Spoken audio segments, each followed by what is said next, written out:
सुशांत सिंह राजपूत की हत्या के बाद कई चीजें बाहर निकल के आई हैं। कुछ मैंने इंटरव्यूज पढ़े हैं, कुछ डायरेक्टली भी बात की है। तो उनके पिताजी का कहना है कि वो फिल्म इंडस्ट्री में हो रही टेंशन के करके बहुत ज्यादा परेशान थे। अभिषेक कपूर जिन्होंने उन्हें लॉन्च किया, उनके साथ हाल ही में एक फिल्म की है केदारनाथ। उनका कहना है कि it was a systematic dismantling of a fragile mind. Ankita जो उनकी लॉन्ग टर्म पार्टनर रह चुकी है, उनका कहना है कि वो सामाजिक रूप से की गई अपमान और बेइज्जती नहीं सहन कर पाया।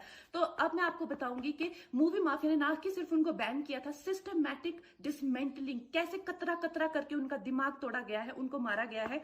तो ब्लाइंड आइटम आप इसलिए लिखते हैं क्योंकि आप जब झूठ लिखना होता है, आप को के अगेंस्ट कोई लीगल एक्शन नहीं लिया सकता, क्योंकि आपका तो नाम ही नहीं लिखा, मगर उसकी जो डिस्क्रिप्शन होती है, जैसे मेरे बारे में लिखा जाएगा कि जिस लड़की के घुंघराले बाल हैं, जिसको नेशनल अवार्ड मिला हुआ है, साइकोटिक है, इस तरह से जो कि मनाली से डिस्क्रिप्शन पूरी दी जाएगी, मगर नाम नहीं लिखा जाएगा।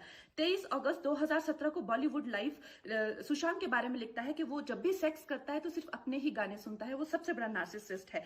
16 दिसंबर 2016 में मुंबई मिरर लिखता है कि सुशांत एक ट्रक ड्राइवर की तरह लगता है। 22 फरवरी 2019 को मुंबई मिरर लिखता है कि पार्टी में तमाशा करने के बाद सुशांत ने कांच की बोतल एक डायरेक्टर के सर पे दे मारी। 18 अक्टूबर 2018 को डीएनए लिखता है कि सुशांत ने अपनी को एक्टर का रेप किया और वो मीटू के चलते अब जेल जा सकता है। और ऐसी न जाने कितने अनगिनत झूठ।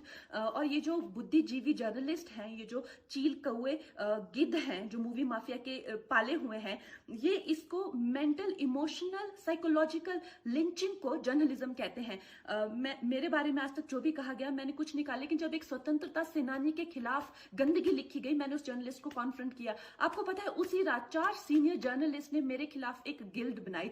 ऐलान किया गया कि इसकी फिल्म को बैन किया जाए, फ्लॉप किया जाए।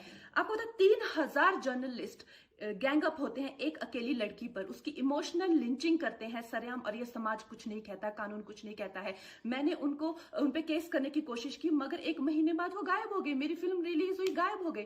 तो मेरा कहने का मतलब ये है कि अगर ये समाज जिस अन्याय की बुनियाद पर खड़ा है और कभी आवाज नहीं, आप ये पढ़ते हैं, चटकारे लेते हैं, कभी आपने सोचा है कि कभी नेपो किड्स के बारे में ये क्यों नहीं लिखा जाता है? तो ये अन्याय का फंदा किसी दिन आपके बच्चों के गले में लटका मिलेगा, आपके गले में लटका मिलेगा। इसलिए जब तालियां बजेगी और सीटियां बजेगी, तब आपको पता चलेगा कि क्या गुजरती होगी।